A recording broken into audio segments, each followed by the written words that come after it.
They don't want what we know out there. You'll never get this on CNBC. But our school system will never tell us that, because they're part of the process. Fake money, fake teachers, fake assets. I know the game of the rich. My rich dad taught me. You know it because you're the banker. The bankers and the rich play is different than what they teach you in school. All over the world, what does school teach you about money? And the answer is nothing. And that's not a mistake. That's not an accident. I knew that. Most people know that. The way to keep the poor and middle class working hard is never teach them what the rich know. So if you read Rich Dad, Poor Dad, which came out in 1997, it's what the rich teach their kids about money, the poor and middle class do not. Poverty hurts. I mean, I don't like it. And I don't like that our academic system's so corrupt. You know, we know the banking system's corrupt. We know politics is corrupt. But academics is just as corrupt. I mean, one thing if it's the banking and the politics, but this is where we send our children and we trust them to do the right things for them, and yet they're being not taught something so fundamental. Like you asked your dad when you were a kid, Dad, you asked your teacher, when are you going to teach us about money? And it was just never. Well, never. And they'll never will. You know something. What do you know? Share it. What is financial education? It's not get a job, work hard, save money, and invest in a well-diversified portfolio of stocks, bonds, mutual funds, and ETFs. The financial industry is two things, debt and taxes. In 1971, Nixon took the dollar off the gold standard, and the US dollar became debt. And we still tell kids to go to school, get a job, work hard, save money, and get out of debt. Now, who tells them to do that? That's the most ridiculous thing there is. The book starts and it says, lie number 1, saving money will make you rich. Yeah, it never will. You know that. All taught that as kids. Why would you save it and why would you work for it if they can print it faster than you can work for it? Why do you keep saving when they're printing it? The rich don't work for money. Don't you touch that stuff. It's very subtle, right? Yep. They don't say, I'm going to train you to be a worker bee the rest of your life, but they educate you in a way where that's what you come out. Right. What was he trying to do those first few months were you working for him? What was he trying to get across to you? Because he taught you the hard way about money. And she says, if you're going to be successful in your life, you've got to find the best teachers. And a great teacher is somebody who comes from the inside, not the outside. But in school, you don't know if your instructor is for real or not. That's where the fake teacher comes from. I said, I want you to teach me about money. So he said, why should I teach you? He said, but if I teach you, you work for me for free. And I said, why for free? And my poor dad went nuts. He says, because if I pay you, you think like an employee. Your brain will change. If you learn never to work for money, you'll be a rich man. And this is powerful. Once you give someone a paycheck, their brain turns off. Correct. Because it's... And then the promise of a pension. Right. And job security. Which is kind of a paycheck in disguise. Correct. After you stop working. Give the man a fish, eats for the day, teach him to fish, eats for a lifetime. And most poor people confuse assets for liabilities. They think their home is an asset, it's actually a liability. Right. An asset is a noun, like a house. Cash flow is a verb. So to understand if it's an asset or liability, it takes a noun plus verb. So if the cash is flowing out of your pocket, it's a liability. If the cash is flowing into your pocket, asset, verb, it's an asset. So I own 7,000 rental properties. Those are assets. Every month, the cash flows in. Whereas many people have the big house on the hill and the cash is flowing out. Right. And they're going broke. Right, it's like a frame of mind. The other thing the poor don't understand is the number one expense for most people is taxes.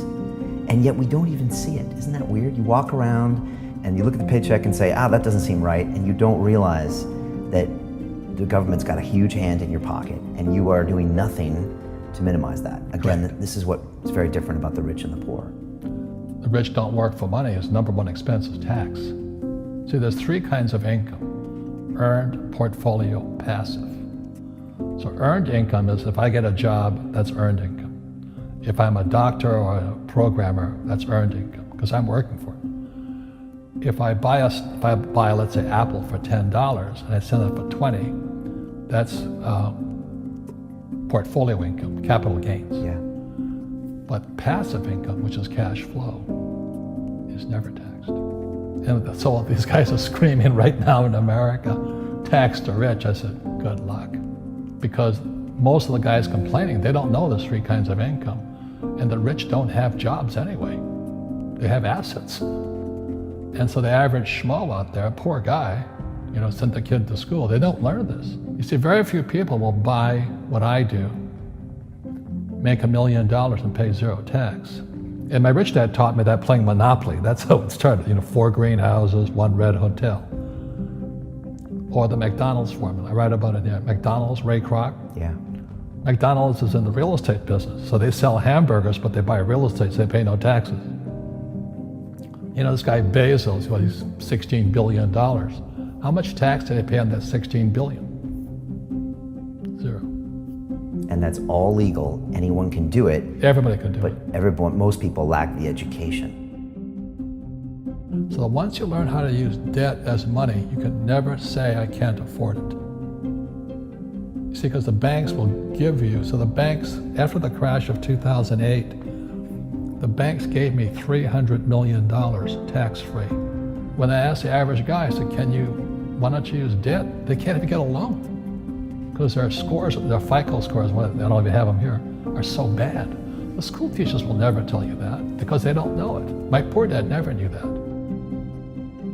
You don't know if something is an asset or a liability until you can see which way the cash flows.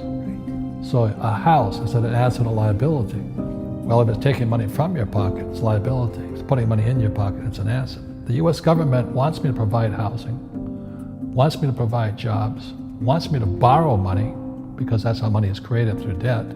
I get huge tax breaks. Everybody can do the same thing if they had the financial education to do it. If people understood the tax code, we'd be more prosperous. But can poverty be passed through genetically? Yes. Because it's some type of way of thinking. It's an attitude. An attitude. It's very simple. When people ask me, how do I stop it? I just say, never say, I can't afford it. Ask yourself, how can I? The reason I have so much money is because I don't say I can't do it. I just go, how can I do it? And I just go and do it.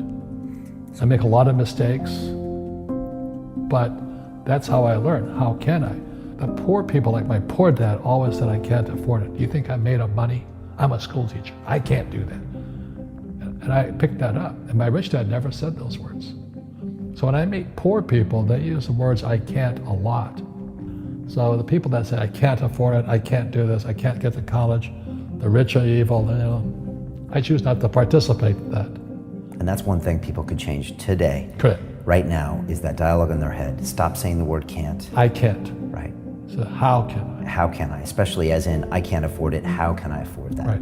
Because that opens them up to looking at it as an investment to a greater future. Right. When I borrowed $300 million, I couldn't do it until I went to ask. And I got turned down so many times. I said, and every time I showed the banker my financials and he'd go, sorry. I said, look, do me a favor. Why did you turn me down? And he'd tell me, this is out, the numbers are out here. So if I get these numbers fixed, can I come see you again? He goes, sure. So it's called rejection. Same as my wife rejected me for 6 months. It's just a matter of personal willpower, which is spiritual. Just saying, if they can do it, I can do it. And how can I? How can I? And I think it's you once said, words become flesh. Yep. That was the Bible too. Right? Intelligence increases through your mistakes, through the ups and downs, through what you learned. Real estate's real estate, but what I learned made me richer, not the money. You don't need money to make money. I think all of us, every human being has that low point in their life. And if they get the message, a new life begins. If they don't get the message, they keep going down. The richer I got was because I didn't need any money. I could use this to make money. But how did I get there? Is I made a lot of mistakes. people are afraid of making mistakes and all this, fear of failing, it limits them. Nice, so very nice. So many people trapped in the same device.